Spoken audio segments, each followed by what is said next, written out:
Hai hobi film, bagaimana kabar kalian semua? Saya selalu berharap kalian semua dalam keadaan baik-baik saja. Di sini saya akan melanjutkan alur cerita film dari Squid Game. Buat kalian yang mungkin saja belum sempat menonton episode sebelumnya,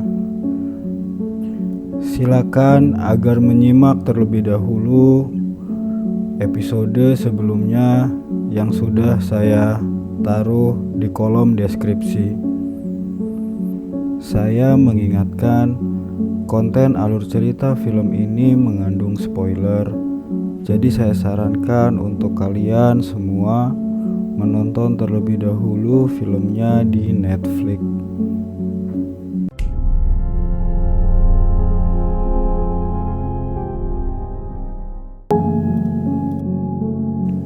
Film diawali dengan diperlihatkannya Jong-Ho yang sedang membuntuti mobil yang membawa Gi-hun, dan sampailah di sebuah dermaga yang terlihat mobil-mobil lain yang menjemput para pemain sedang mengantri memasuki kapal. Sesaat Jong-Ho berlari dan diam-diam masuk ke kolong salah satu mobil dan ikut masuk ke dalam kapal. Lalu staf permainan membuka pintu mobil-mobil tersebut. Jong-Ho melihat Gi-hun masih dalam kondisi pingsan. Sesaat itu para staf mengecek kondisi para pemain dengan alat scan yang ternyata Jong-Ho sudah masuk di dalam mobil tersebut. Pada saat staf permainan mengecek Jong-Ho, sontak saja Jong-Ho menyerang staf tersebut dan terjadi perkelahian. Untung saja Jong-Ho selamat dan Jong-Ho menyamar menjadi staf permainan lalu membuang mayat staf tersebut ke laut. Lalu tibalah mereka di tempat tujuan yang belum diketahui berada di mana. Setibanya di lokasi, para pemain dipersiapkan dan diganti bajunya. Di sini Sae-byok masih berpura-pura pingsan dan menyimpan senjata tajam yang entah akan digunakan untuk apa. Dan Skin berpindah ke Gi-hun yang sedang membangunkan kakek dan berbincang melihat para pemain lain yang kembali datang untuk bermain. Lalu datang Cho San-woo menyapa mereka berdua. Gi-hun menanyakan kepada Cho San-woo apakah sudah menemui ibunya, namun Cho San-woo enggan menjawab. Tiba-tiba datang Ali dan ikut mengobrol. Mereka sepakat untuk membentuk sebuah tim dan juga kakek ikut di dalam tim tersebut. Begitu juga Dae-soo yang membentuk tim dan mengajak Sae-byok untuk bergabung. Sayangnya di sini Sae-byok menolaknya dan secara tiba-tiba muncul wanita dengan nomor urut 212 yang bernama Han Minyo, diperankan oleh Kim Jo-rung yang dulu memohon untuk menghentikan permainan. Skin berpindah dan melihatkan staf permainan yang sedang melapor ke atasannya yang dikenal dengan sebutan frontman, melaporkan bahwa pemain yang kembali adalah berjumlah 187 dari 201 pemain, dan frontman meminta untuk tetap mengawasi para pemain yang tidak kembali ikut bermain dalam pertandingan ini. Lalu Skin berpindah ke Jong-Ho yang masih menyamar sebagai staf permainan. Di sini Jong-Ho sedang berjalan menuju kamarnya, yaitu nomor 29. Namun ada staf lain yang mencurigai Jong-Ho yang mungkin saja akan menjadi sebuah ancaman. Sesaat Jonwoo masuk kamar, dia melihat ada CCTV yang mengawasinya. Tidak lama datang makanan. Di sini Jonwoo terpaksa membuka topeng agar tidak mencurigakan. Dan Skin berpindah lagi ke Minyo yang meminta untuk buang air. Namun staf melarang dan mengancam akan buang air kecil di lantai. Lalu staf mengizinkan, namun tiba-tiba Sae-byeok muncul dan meminta ikut. Di saat Minyo sedang buang air, tiba-tiba Sae-byeok membuka pintunya dan mengancam dengan menggunakan pisau. Ternyata Sae-byeok ingin membuka lubang udara yang berada tepat di atas Minyo. Minyo membantu Sae-byeok agar bisa naik ke atas. Seketika Sae-byeok merangkak di dalam lubang udara. Dia melihat para staf permainan yang sedang berjaga dan juga bekerja di dapur yang mempersiapkan masakan yang dicampur dengan gula. Tiba-tiba penjaga memperingatkan Minyo dan Sae-byeok untuk bergegas dan seketika mendobrak pintu. Untung saja Sae-byeok sudah turun dari lubang udara.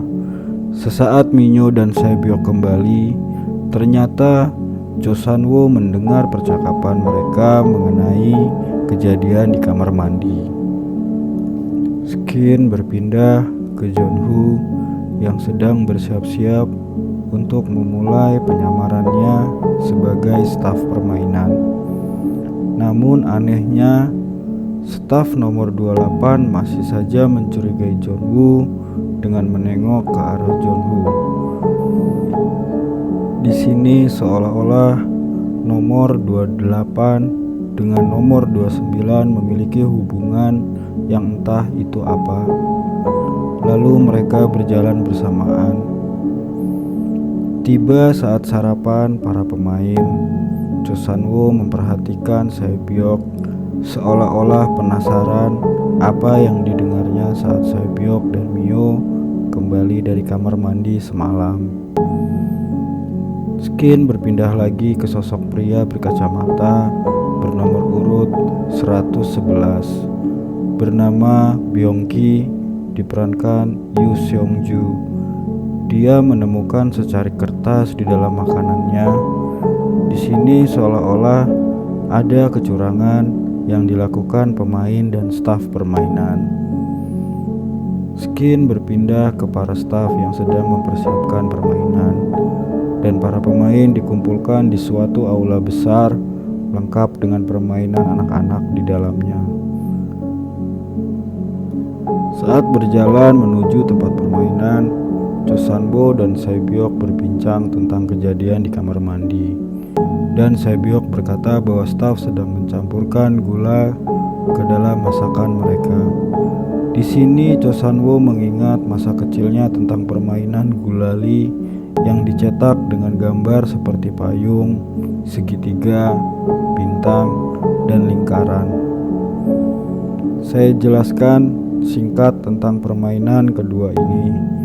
Jadi, gulali dicetak yang antaranya bergambar bintang, segitiga, payung, dan lingkaran yang harus dipotong oleh para pemain sesuai dengan gambarnya dan diberi waktu selama 10 menit. Apabila gulali patah, maka pemain akan ditembak mati. Permainan ini sebetulnya sangat sederhana. Dan tibalah permainan dimulai. Di sini para pemain akan memilih gambarnya masing-masing. Dan sialnya, Gi-hun memilih gambar payung dalam permainan ini. Yang jelas saja akan sulit untuk dipotong apabila bergambar payung. Tiba-tiba saja salah satu pemain mematahkan gulalinya yang sontak saja ditembak mati. Tidak lama menyusul suara tembakan-tembakan lainnya. Satu persatu pemain gugur dalam permainan ini. Yang jelas saja, suara tembakan tersebut membuat para pemain lain gugup dan ketakutan. Beberapa pemain sudah berhasil menyelesaikan permainannya, memotong gulali sesuai dengan gambarnya, maka dianggap selamat. Byongki, Saebyok, Minyo, Ali, dan mereka dikawal keluar dari lokasi permainan. Namun anehnya, Byongki, pemain yang bernomor urut 111, diperintahkan staf untuk berbelok yang entah menuju kemana.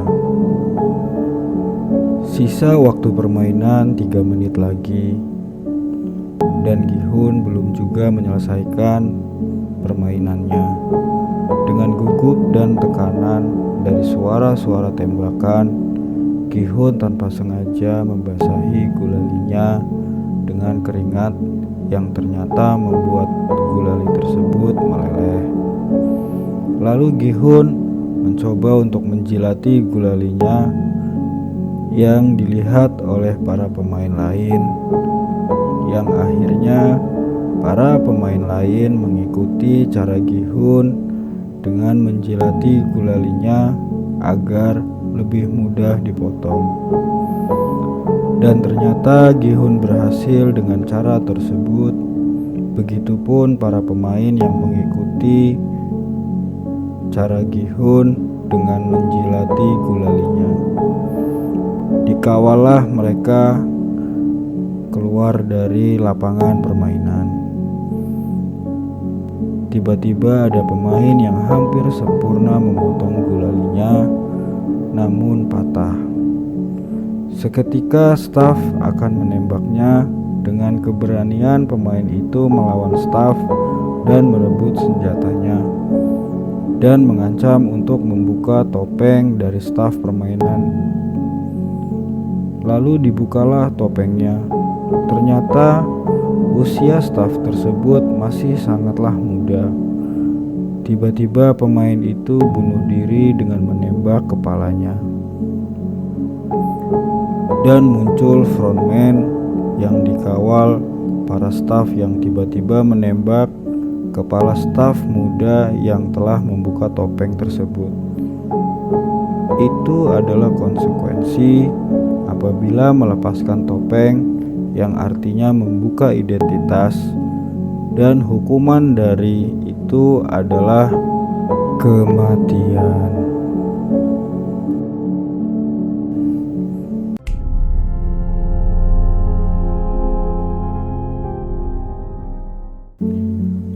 Bagaimana menurut kalian episode ketiga ini? Kenapa Byongki diperintahkan staf untuk berbelok dan menuju entah kemana? Dan bagaimana nasib sisa para pemain yang selamat? Gi-hun, Saebyok, Ali, Cho San-woo, Dae-su, Minyo, dan si kakek. Temukan jawabannya di episode berikutnya nanti. Untuk yang ingin request alur cerita film, silakan tulis di kolom komentar. Buat kalian yang suka dengan video ini, silakan di like. Dan buat kalian yang ingin mendukung channel ini, mohon di subscribe. Tidak bosan-bosan saya mengingatkan, jaga selalu kesehatan, kurangi rokok, kurangi kopi. Cukup istirahat dan jangan telat makan. Ingat, sehat itu mahal. Sekian dan terima kasih. Salam hobi kedawung.